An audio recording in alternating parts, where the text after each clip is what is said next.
50 years on, The Godfather has taken its place high on the list of classic Hollywood movies.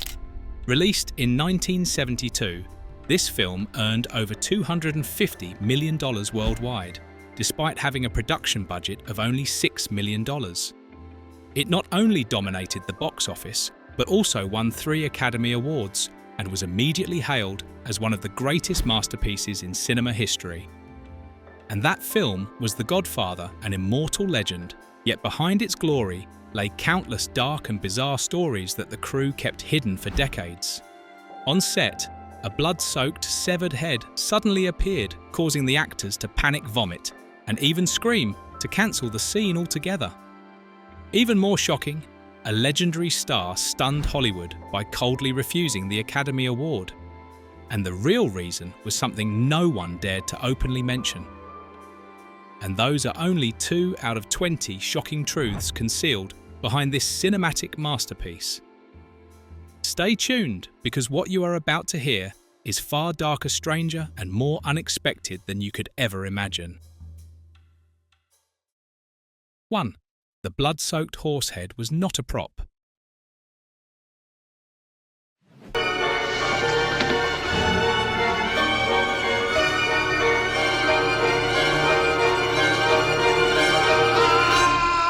In The Godfather, there is a scene that haunts audiences to this day. Jack Waltz wakes in the middle of the night, pulls back the sheets, and discovers a horse's head drenched in blood, its eyes wide open as if still alive. Did you jump at that moment the way I did? I was frozen in place. And when I learned the truth behind it, the horror was multiplied tenfold. There were no special effects. No fake props. Coppola could easily have chosen a rubber horse head, but he insisted the scene needed to deliver a real shock. The only way to achieve that was to use an actual horse head. He contacted a slaughterhouse in New Jersey which supplied horse meat for dog food to obtain one. When it arrived on set, it was preserved in a box of ice. The actors had no idea it was real, yet the crew placed it right among the bedsheets.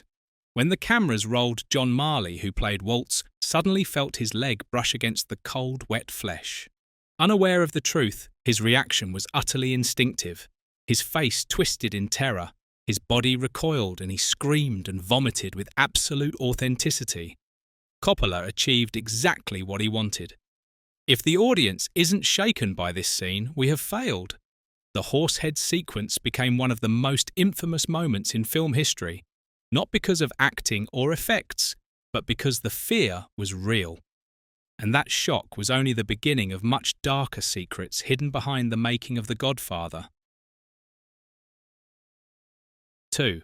The $1 million equipment truck vanished without a trace. Under the scorching midday sun in Little Italy, the crew left behind a truck loaded with cameras, lights and gear worth over $1 million while they went out for lunch. But when they returned, they froze in disbelief. The truck had vanished into thin air, leaving no trace, as if it had never been there at all. Picture Coppola, at that moment standing speechless, staring at the empty space where the vehicle once stood, while the crew erupted in chaos, unable to comprehend what had happened. A massive truck in broad daylight on a crowded street, and yet no witnesses, no sound, no clue. The police were called, but it led nowhere. Soon, the most chilling thought crept in: this was not an ordinary theft. Perhaps it was a message, a calculated warning from the mafia, the very same figures who had been quietly watching the production from the shadows since the beginning.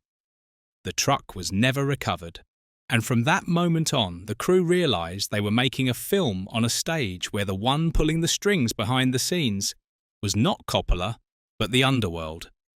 And before Coppola could recover from this shock, he would soon face a pressure far heavier, far more suffocating. 3. The real mafia forced the script to be changed. Even before The Godfather began filming, the project was entangled in political tension tied to the real mafia. It all started with Joseph "Joe" Colombo, a powerful mob boss and head of the Italian-American Civil Rights League. Colombo was furious at how Italian Americans were portrayed on screen.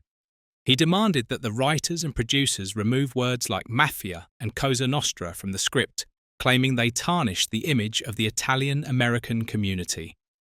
Colombo even threatened to organize union protests and shut down production entirely if his demands were ignored. Producer Albert Ruddy had no choice but to concede. He agreed to cut the sensitive terms, allowed Colombo's group to review the script beforehand, and Paramount pledged to donate part of the film's premiere profits to an Italian-American hospital. Only after this arrangement did Colombo give his approval, allowing the film to move forward and sparing Ruddy from major conflicts with the unions during shooting. Colombo's power was undeniable.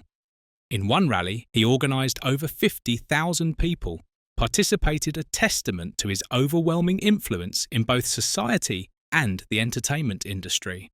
But things turned darker when Colombo was shot in public in 1971.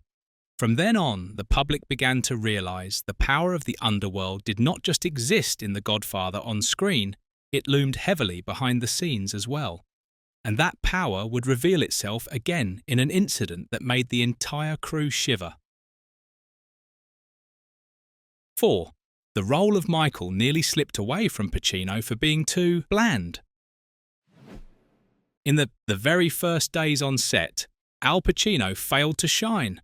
Paramount executives criticised him as too gentle, lacking the gravitas to embody Michael Corleone, the central figure of the entire saga. They even prepared a list of replacements: Robert Redford, Ryan O'Neal, and even Martin Sheen. Imagine that for a moment, Michael Corleone without Pacino. Unbelievable, yet it nearly happened. Everything changed only when Coppola pushed the restaurant assassination of Sollozzo and McCluskey to be filmed earlier. In that scene, Pacino sat in silence, then suddenly drew his gun and fired 2 cold shots. The set froze, and Paramount finally realised they had their perfect Michael. Pacino had survived to secure the role, but while he escaped, another member of the crew soon found themselves in the crosshairs of the FBI. 5. Coppola lived in constant fear of being fired. Can you believe that the director of one of cinema's greatest masterpieces once lived with the fear of being removed from the project? Every single day. That was exactly the reality for Francis Ford Coppola while making The Godfather. Each day felt like a blade pressed against his back. Paramount had no faith in him. They accused him of filming too slowly, wasting money recklessly, and casting the wrong actor for Michael Corleone.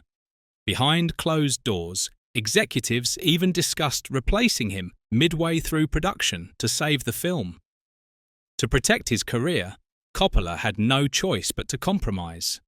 He added more violence to satisfy the studio re-edited sequences they disliked, and proved he could deliver faster and cheaper. Yet every time he walked onto set, the same thought haunted him. Was this the last day he would still be the director of The Godfather? Only his persistence and unwavering vision kept him in the chair. And while Coppola barely clung to his role, Al Pacino, the leading man, was about to face an even more ironic threat. 6. James Caan was once suspected by the FBI of being a real mobster. To become the hot-tempered Sonny Corleone, James Caan did more than study lines. He immersed himself in the underworld, spending hours at mafia gatherings watching how they tapped spoons against glasses, listening to their profanity-laced conversations, and copying every shrug, every cold stare. Caan embodied the role so deeply that one day his name unexpectedly appeared in FBI files.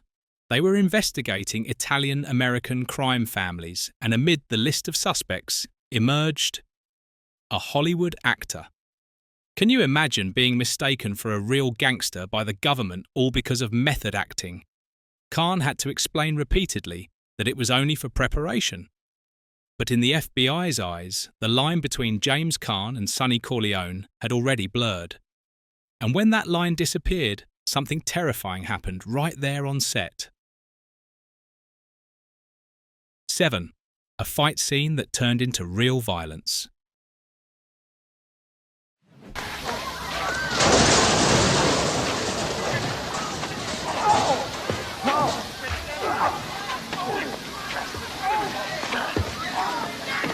On screen, Sonny's brutal beating of Carlo is a storm of rage, curses, fists and kicks pounding mercilessly. To the audience, it looked like acting. But that day on set, no one could laugh. James Caan threw himself into the role with such ferocity, it seemed Sonny Corleone had stepped off the screen. He lunged, striking without restraint. Gianni Russo, the actor playing Carlo, could only try to defend himself. Then suddenly cracked 2 ribs, shattered his elbow, knocked out of place, real blood soaking his shirt. The entire crew was stunned. This was no longer a staged fight, it was a real beating unfolding under the camera's gaze. Rumours spread quickly had Caan and Russo harboured a grudge with the Sonny scene, merely an excuse for James to unleash his fury. Yet even that was not the darkest truth, for among the cast was an actor whose background was not Hollywood, but the underworld itself. 8. Luca Brasi stepped straight from the underworld onto the screen. Luca Brasi, the cold-blooded killer of the Corleone family, terrified audiences with the menace radiating from every glance. And the true reason for that authenticity was that the actor Lenny Montana carried a dark past of his own. He had been a wrestler, a bodyguard for the Colombo crime family, and even involved in arson-for-hire schemes. Ironically, Montana had no background in acting. He was simply on set by chance, accompanying some friends from the mob who came to watch Coppola film. One look at him and Coppola was convinced his massive build and menacing face were perfect. Montana was cast as Luca Brasi, no audition, no training. And on screen he delivered exactly what Coppola expected, a clumsy gait, hulking hands, cold eyes, all exuding the aura of a real gangster. Montana was not acting. He was bringing his real self into the Corleone world. Creepy, isn't it? A notorious enforcer on screen played by a man who had lived in the underworld in reality. And when he finally stood before Marlon Brando, he revealed a fear no one anticipated. 9. The famous trembling scene was born from fear of Brando. Don Corleone, I am honored and grateful that you have invited me to your daughter's wedding. The moment Luca Brasi trembles and stammers in front of Don Corleone has become one of the Godfather's most memorable scenes. Viewers assumed it was brilliant acting, but the truth was entirely different. Lenny Montana, who had never acted before, now had to face Marlon Brando, a living legend of Hollywood. The pressure overwhelmed him. His hands shook uncontrollably, his voice broke, and he couldn't remember his lines. Coppola improvised by adding a scene where Luca Brasi practices his speech nervously before meeting the Don. And thus, Montana's genuine fear, the intimidation he felt in Brando's presence, turned into cinematic gold, portraying a feared mobster still bowing under Corleone's authority. Yet even that trembling was nothing compared to the next shocking truth. 10. Brando rejected the Oscar for a shocking reason. At the 1973 Academy Awards, the film world erupted when Marlon Brando's name was announced as Best Actor for his role as Don Corleone in The Godfather. Everyone expected him to stride on stage and claim the golden statue amid thunderous applause. But no. Instead, a young Native American woman in traditional Apache dress appeared. Holding a paper, her voice trembled. "I am here on behalf of Marlon Brando to decline this award. Can you imagine it?" At Hollywood's most prestigious night, a superstar openly refused an Oscar. And Brando's stated reason shocked even further. He was protesting Hollywood's long-standing portrayal of Native Americans as savage, ignorant, and violent. The hall erupted in chaos. Applause rang out, but so did boos and jeers. Backstage, John Wayne was so enraged that 6 security guards had to restrain him from storming the stage. To him, Brando's public denunciation of Hollywood and his defense of Native Americans felt like a direct insult to the very roles Wayne had built his career upon. And that was not the only storm stirred by The Godfather. Soon after, a legendary singer would explode in fury, convinced the film was taking a jab at him. 11. Frank Sinatra, furious, believing the film mocked him. As soon as The Godfather made waves, Frank Sinatra immediately recognized himself in the character of Johnny Fontaine, a singer who used mob connections to force his way into a movie role. The similarity struck too close to his own sensitive past, and Sinatra's temper erupted. To him, it was blatant insult. In his rage, Sinatra phoned Gianni Russo, who played Carlo, and shouted threats so menacing that Russo cut off all contact with the production for a time. Not stopping there, Sinatra leveraged his immense influence to pressure certain Italian artists into avoiding the project, as if to send Coppola a warning. And even Marlon Brando, the brightest star of the cast, would soon test everyone's patience with the bizarre habits he brought onto the set. 12. Brando refused to learn lines, forcing the crew to hide text everywhere. Marlon Brando, a living legend. The immortal Don Corleone carried a habit that drove the crew insane. He flatly refused to memorize his lines, each time filming approached. Brando folded his arms and calmly said, "I won't remember." The crew had no choice but to become word hiders, writing lines on scraps of paper, taping them to walls, placing them on the dinner table, even sticking them to the foreheads of fellow actors. Brando would simply glance, read, and turn dry words into the deep, chilling voice of the Godfather. Strangely enough, this laziness created a unique Don Corleone, his distant gaze, as if pondering something beyond was often just Brando searching for handwritten notes hidden in the frame. But the audience never knew all they saw was a mysterious, commanding patriarch. And while the crew struggled with Brando's eccentricities, an uninvited guest suddenly wandered onto the set, a stray cat. 13. The cat in the opening scene was just a stray wanderer. We've known each other many years, but this is the first time he ever came to me with counsel for help. The opening scene of The Godfather is etched into cinema history. Don Corleone, voice low and grave as he discusses life and death, gently stroking a small cat in his arms. The contrast is chilling, a man who can decide anyone's fate, showing tenderness to a fragile creature. But the truth is, the cat was never written into the script. While Coppola was preparing to shoot a stray cat, casually wandered onto the set. Brando scooped it up, settled it in his lap, and delivered his lines as though the animal had always belonged there. That spontaneous moment became one of cinema's most iconic images. Yet it caused an unexpected problem. The cat purred so loudly, it drowned out Brando's dialogue, forcing the post-production team to re-record his lines. And another seemingly accidental detail would appear in the film, one that turned into a chilling omen of death running throughout the entire story. 14. Oranges became a death omen purely by coincidence. Merry Christmas. What's the fruit?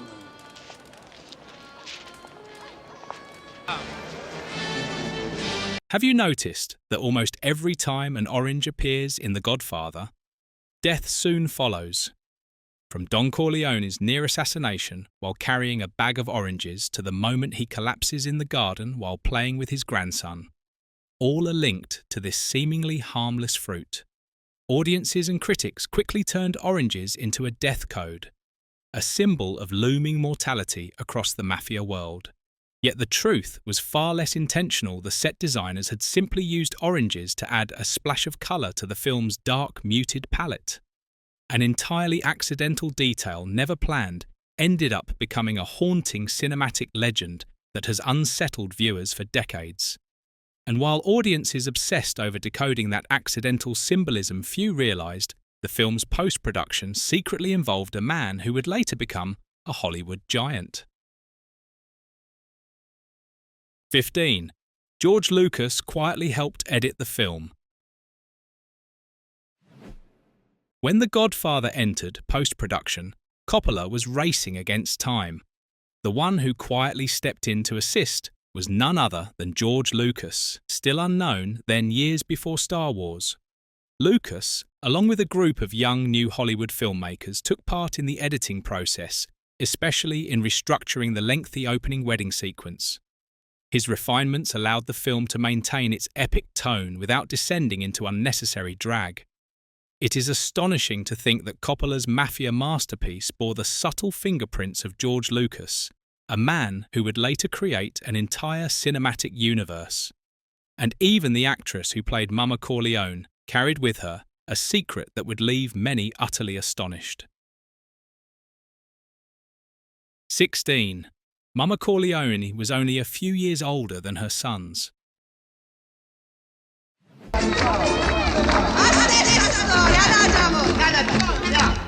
On screen, Carmela Corleone appeared as a calm, experienced Italian mother, the matriarch supporting the powerful mafia family.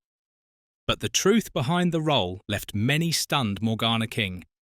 The jazz singer who played Carmela was only 10 years older than Al Pacino, and just 5 years older than John Cazale, who played Fredo. Thanks to clever makeup, modest costumes, and her composed presence, King convincingly became the mother figure no one questioned.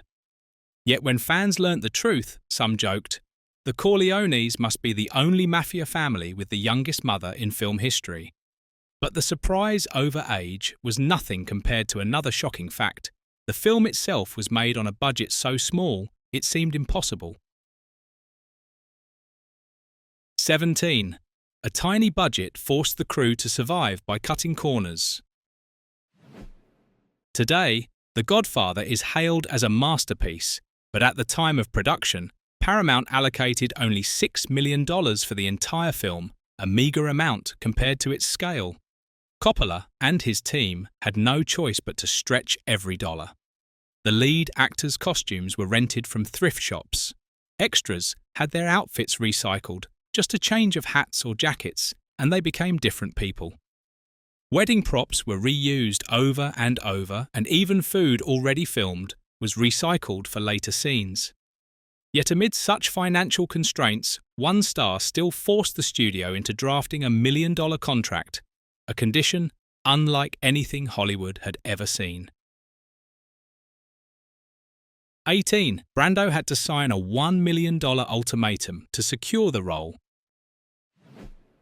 When Coppola insisted on casting Marlon Brando as Vito Corleone, Paramount resisted fiercely. At the time, Brando was labelled a trouble star, unpredictable, rebellious, and uncontrollable, the kind of actor studios dreaded. Executives feared that one misstep from him could sink the entire production. The solution was a contract worth $1 million. Brando pledged not to cause problems, not to inflate costs, and agreed he could be fired immediately if he broke the rules. It was essentially his last ticket to enter The Godfather. Ironically, the man once considered a liability became the immortal Don Corleone, helping to elevate the film into legend. Brando had to wager his reputation to win the part, but for another actor, the journey began with innocence rather than risk. 19. Diane Keaton auditioned without knowing what the film was about. Imagine walking into an audition for one of the greatest films in history, without the slightest clue what it was about. Absurd, yet that was Diane Keaton's story. She later admitted, "I had never read the script, nor did I know the plot. I only knew there was an actor named Al Pacino, and I wanted to work with him." And so Keaton auditioned with a disarming innocence, no pressure, no expectations. That very lack of calculation made her performance unforgettable. Every shy glance, every awkward smile came across as authentic, turning Kay Adams into a painfully real figure, a woman seemingly fragile, yet ultimately a witness to Michael Corleone's moral downfall. While Diane Keaton stumbled into greatness by sheer naivety elsewhere, Sylvester Stallone faced the bitter sting of rejection. 20. Stallone was rejected from The Godfather only to create the legendary Rocky. Few know that Sylvester Stallone once auditioned for a supporting role in The Godfather, but the verdict was brutal. He was flatly rejected. That disappointment fueled Stallone to take matters into his own hands, writing Rocky, the story of an unknown boxer who rises to legend. From crushing failure, Stallone forged one of the most successful and inspirational film series of all time. Ironically, the female lead of Rocky turned out to be Talia Shire, the very actress who played Connie Corleone in The Godfather. Released in 1972, The Godfather not only shook the cultural landscape, grossing over $250 million worldwide and winning 3 Academy Awards, but also ushered in a new era of gangster films reshaping Hollywood's portrayal of the mafia. Its power lay in haunting cinematography, the unforgettable performances of Marlon Brando and Al Pacino, and a host of controversial behind-the-scenes stories. More than half a century later, each rewatch still reveals new layers, ensuring The Godfather never grows old. If you've followed this far, you surely love behind-the-scenes stories as much as I do. Leave a comment telling me which fact surprised you the most. Don't forget to hit like to support, share with your friends, and subscribe to the channel so you won't miss the next videos uncovering cinema's greatest secrets. Because behind every masterpiece lies a story even more fascinating than what appears on screen.